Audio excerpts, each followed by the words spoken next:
We know that the wildfire is burning up to 2,200 acres at the last listen. Let's go ahead and get out to this press conference that is now underway with the LA County Fire Department to get a full update.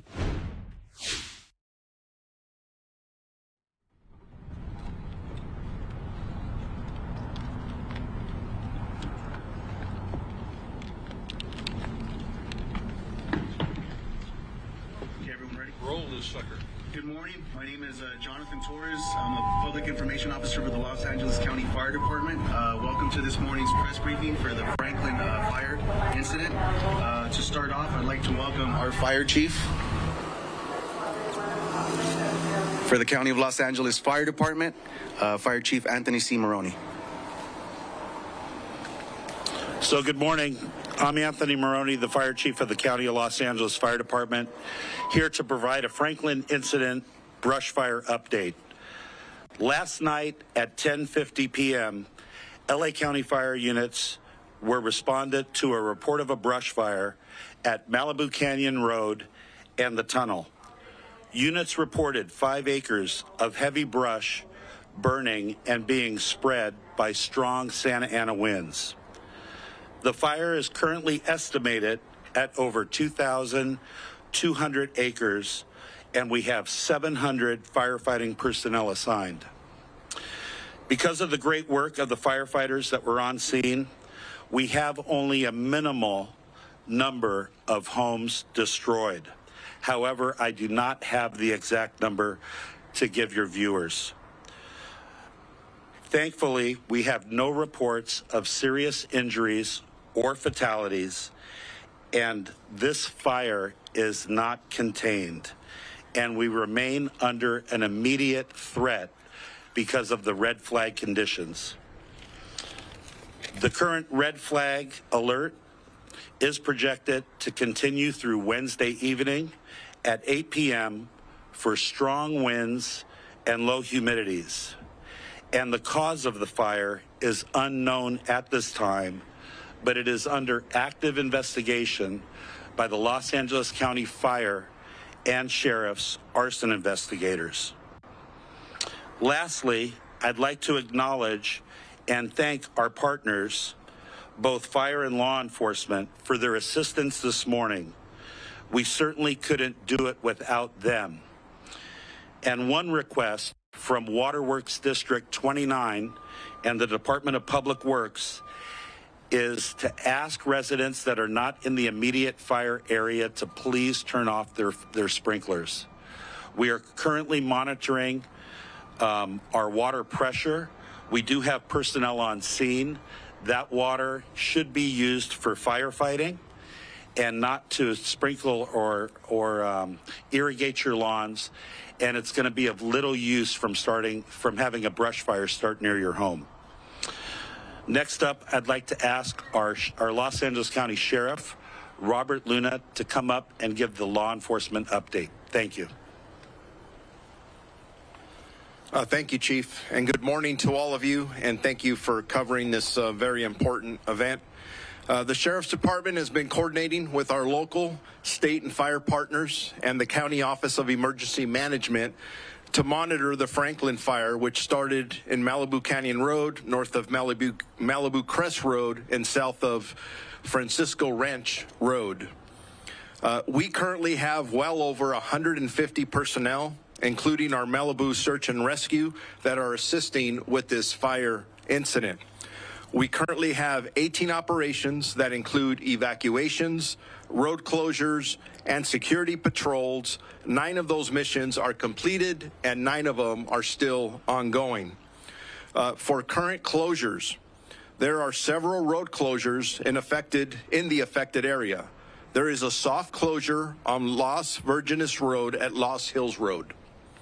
Hard closures at Las Virgenes and Mulholland Highway and on Pacific Coast Highway between Topanga Canyon Boulevard and Canyon Doom Road. Regarding evacuations, a little after midnight, we started multiple evacuation orders and warnings in between Trancas Canyon and the west to Topanga Canyon Boulevard and everything south of Mulholland Highway to Pacific Coast Highway. There are approximately 18,000 people and 8,100 structures in the affected area. Of the 8,100 structures, 2,043 structures are under evacuation orders and 6,046 are under evacuation warnings. And I just want to throw something out to our residents that's critical. I cannot tell you how much we appreciate when a deputy or another official comes to your door or you get a notification that there is a warning or specifically an order you need to evacuate. It saves lives, and it actually impacts the lives of our first responders because if they have to come in to save a life, they're putting their own lives at risk, which we're willing to do, but please, the residents are doing an amazing job thus far, and I just want to say thank you to all of them.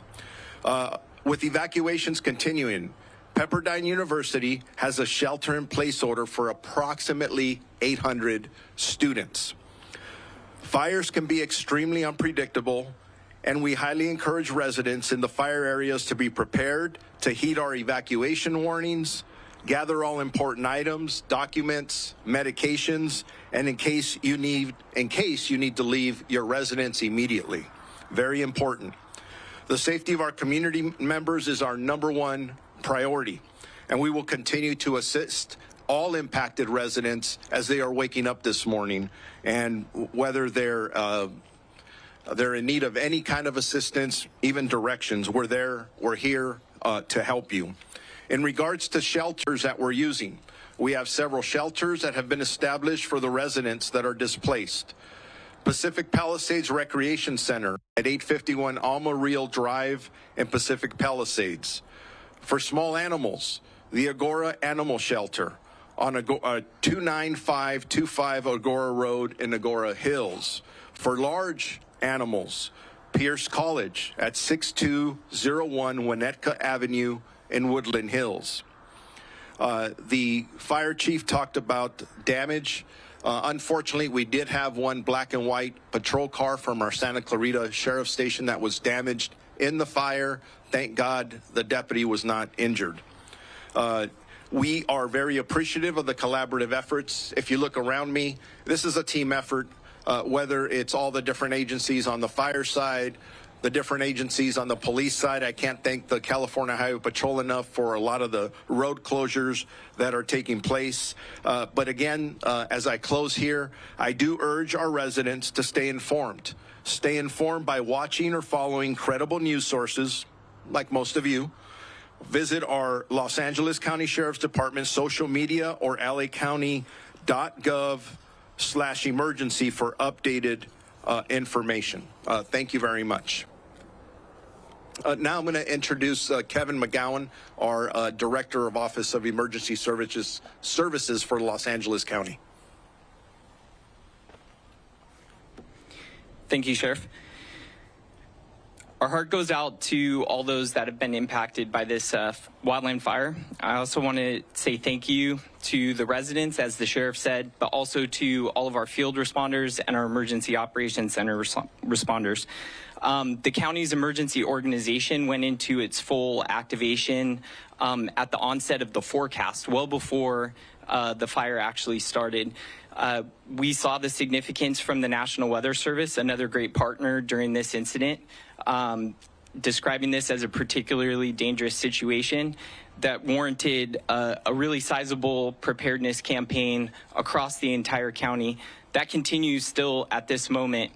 We still have a lot of risk and threat throughout the county beyond just what's occurring at the Franklin fire. We activated our emergency operations center yesterday at 7 a.m. and it's been activated 24/7 since. It assisted with the Sheriff's Department and the Fire Department, along with our partners at the City of Malibu, with all of our alert and warning emergency notifications. I really want to express my gratitude and thanks to the residents for complying with all those emergency notifications. It takes a team effort for us to do effective evacuations, especially when it's nighttime. Lastly, Just to echo what the sheriff said, real-time information can be found by visiting our website, lacounty.gov/emergency. And with that, I have the pleasure of introducing the mayor for Malibu, Marianne Riggins. Thank you, everyone. Marianne Riggins, Mayor Pro Tem, City of Malibu. I want to thank the Los Angeles County Fire Department, our Sheriff's Department, CHP, County Supervisor Lindsay Horvath, and all the agencies that are responding to this incident. Currently, our Malibu City Hall is in the evacuation zone, so our Emergency Operations Center is running out of Calabasas City Hall currently. We do have staff that are monitoring the situation and reporting things out. We want to encourage the residents, please follow all evacuation orders. That is the most important thing. And I also want to thank our local fire brigades for responding to our fire here. Residents should have their Genesis app available to help with emergency evacuation notification. And I want to thank you, everybody, and please introduce County Supervisor Lindsay Horvath. Good morning. First, I want to extend my deepest gratitude to the first responders who have been working tirelessly through this night and into the morning to protect lives, to protect property, and most importantly, to protect all of our communities.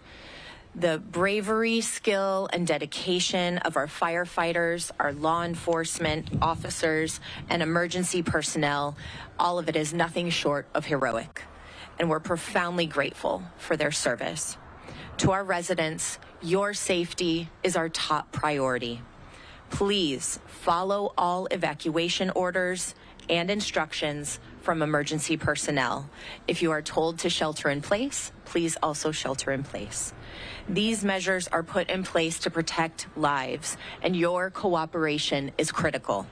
For real-time updates and emergency alerts, I encourage everyone to visit alertla.org. That's alert, A-L-E-R-T, LA.org, and sign up to stay informed. I want to thank our local, city, and state partners who have stepped up during this critical time. This collaborative effort underscores the strength of our shared commitment to the safety and well-being of our residents. I extend my gratitude to the Los Angeles County Fire Department, the Sheriff's Department, the Office of Emergency Management, and all of our county partners who are working to keep everyone safe. Your coordinated efforts have been essential in managing this crisis and ensuring a swift, effective response. I want to recognize and thank our board chair, Catherine Barger, for her leadership and responsiveness in responding to our request and declaring a local state of emergency. This critical step will allow us to unlock additional resources and expedite recovery efforts for those affected by the Franklin fire. We also thank our governor, Gavin Newsom, for securing additional FEMA assistance, and will continue to stay in close coordination with our state partners to ensure that all impacted areas receive the help that they need. The County of Los Angeles shares a close partnership with our city of Malibu as well as our Topanga community nearby. Especially in these challenging times, we stand ready to provide the support and resources necessary to help the community through this emergency. To those affected by the Franklin fire, please know that we are here for you. We stand with you, and we will stay with you. Thank you again for everyone who is contributing resources to this incident. Your partnership is most appreciated. Thank you very much. With that, we'd like to open it up to anyone who may have questions for the group.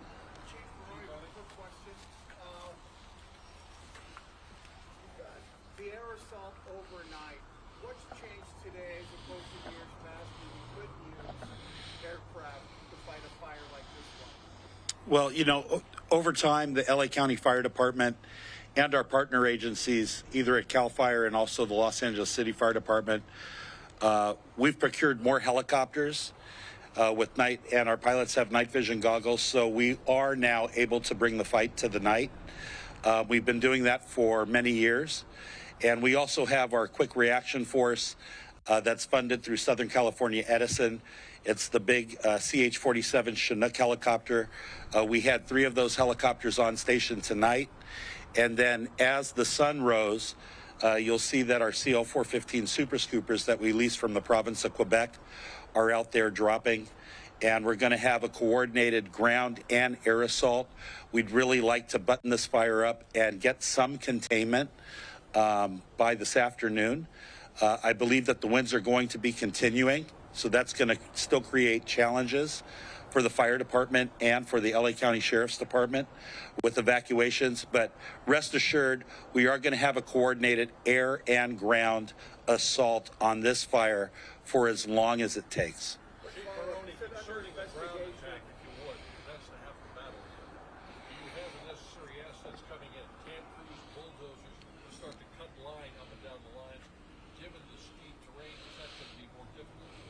Yeah, it is, Pete. Like you said, it's very steep terrain. As you come up PCH, you can see where the fire is backing down and being pushed by the wind. We do have enough resources, ground resources on order. We do have our dozers. We have our engine companies. We have our Type 3 engine companies, our hand crews. We do have enough resources on order, but I would imagine that over time we're going to grow from maybe 700 firefighters on scene like we have right now to possibly 1,000 or more firefighters. Because of the difficulties in this particular area, time is of the essence for us to grab a hold of the fire and start getting containment. Are you fighting the clock at this point, though? Because the winds came up in the late afternoon and you don't have those containment lines being retarded or cut on the ground. You're going to have problems because you've still got way too much fuel out there. Yeah, so we could have experienced perimeter growth. We are expecting winds at about 2 o'clock.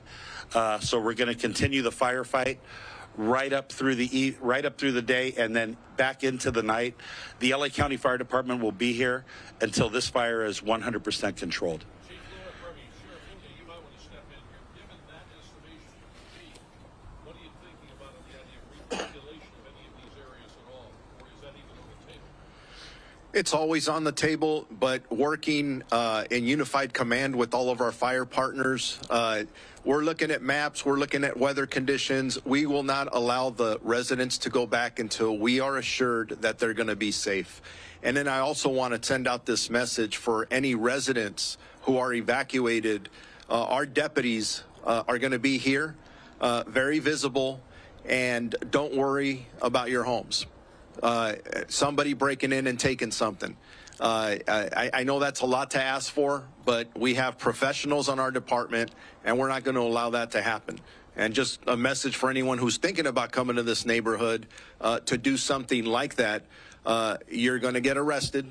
You're going to get caught. You're going to get arrested. You're going to get prosecuted. Don't do it.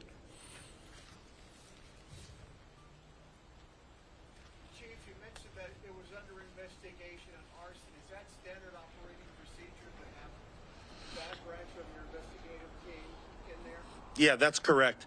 I gave you the real-time information that I have. We do not know the cause of this fire at 10:50 p.m. last night, but the LA County Fire Department and the LA County Sheriff's Department are going to join forces with our arson investigators because it's going to be critical that we learn why this fire started.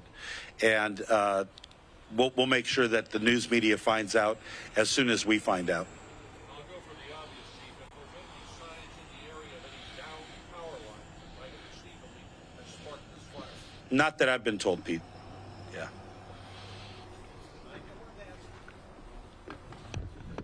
How important was this preparation being in place for when this fire occurred? You said you were aware that this special status had been already set up. How vital was it that you were able to do that and sort of be in place and ready to go? Yeah, great question. It's the utmost importance, right? Preparedness is key as we walk into these dynamic situations. LA County learned a lot in the Woolsey Fire After Action process. And one of the big takeaways was lean forward into these red flag warnings, these particularly dangerous situations. We just had one back in early November. We had the same posture back in that duration event too. This includes upstaffing, significant coordination across all of our county departments and our city partners, and it is critical in us executing our mission, these complex incidents. Could I have follow-up as far as the fire department placing personnel or this person ready, getting equipment ready? What was going to be the answers for this fire? Yeah, so LA County Fire and the other Southern California fire departments that were under the red flag did have additional crews staffed yesterday and through the night. The Governor's Office of Emergency Services did approve pre-positioning that was compensated for the LA County Fire Department. So we did have additional ground and air resources available to us last night at 10:50, but also our partner agencies that I thanked at the last part of my discussion, the partner agencies as well. We had a very rapid response of mutual aid resources into the Santa Monica Mountains and the Malibu area to assist us with this fire because of those strong winds.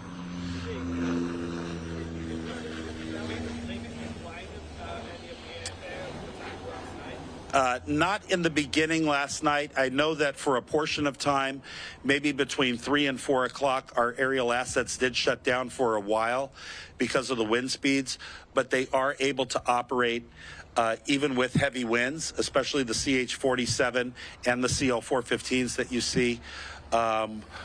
We will, if it becomes too dangerous for them to drop, we will cut it off, but the minute that those wind speeds subside, we will launch our aircraft once again. But we're going to be here for the duration, and it's going to be a coordinated ground and air assault. Do you anticipate any change in the wind direction in the course of the day and evening? I have not had an opportunity to review the spot weather forecast for today, but I've not been advised that we're going to have a change in wind direction. I was told that it's going to remain a wind out of the north through Wednesday evening at 8 p.m. There's already maneuverability in shoppers overnight. You say you had NVGs, that's fine. Do they compensate for smoke?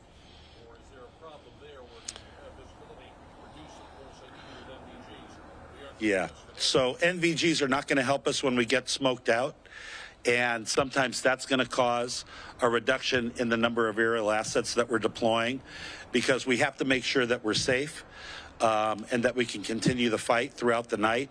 So if we do get smoked out, we will set down until the wind brings the smoke away and then allows us to go back and attack the fire perimeter. Overnight, when you had those particular points where visibility was less than 200, 300 feet, choppers are coming in at 150. Was it the idea you don't call them in unless you literally need air attack on one point and you're going to lose a house or something like that? That's where they were bringing them in? Yeah, well, you know what, Pete? I mean, aerial operations are a combination of perimeter control and point structure defense. So we use helicopters and our aircraft for structure defense, but we also use it for perimeter control. But like you brought up earlier, we need boots on the ground. Unsupported helicopter or aircraft drops do not put out the fire. We actually have to put a line around the entire fire. And this fire at 2,200 acres or more has a lot of unsecured fire perimeter. I know that there's been, especially since Golden, more and more kind of search teams, fire brigades across the Malibu area that have been built up, including the program I know the Supervisor Horvath has kind of created in the past few years.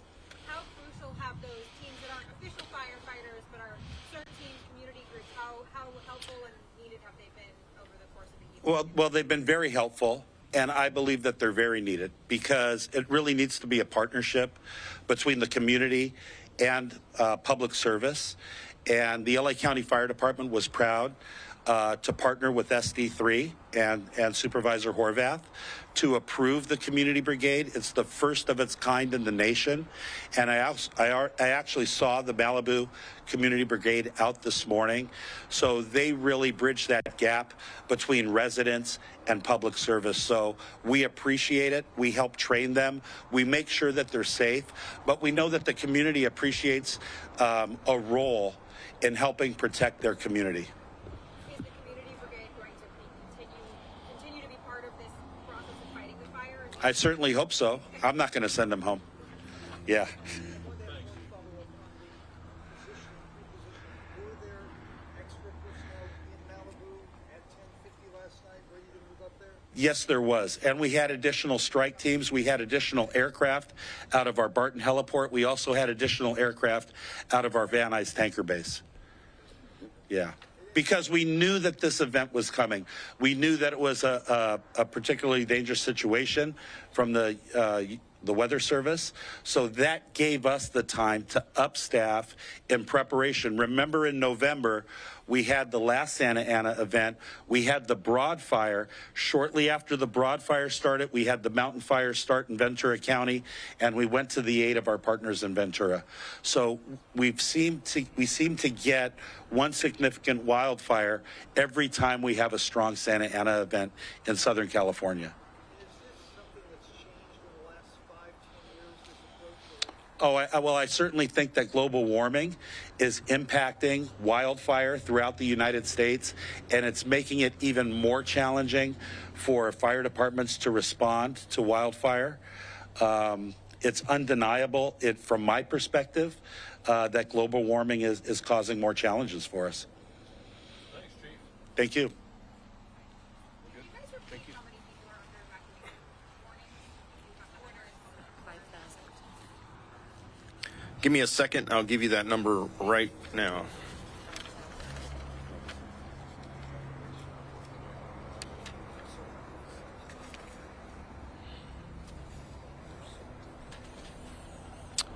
So we have approximately 18,000 people and 8,100 structures in the affected area. Of the 8,100 structures, 2,043 structures are under evacuation orders, and 6,046 are under evacuation warnings. Approximately 5,000 in total. 5,000 People. Structures. 18,000. 18,000 people, 5,000 structures. Yes. Any other questions? Okay, at this moment, this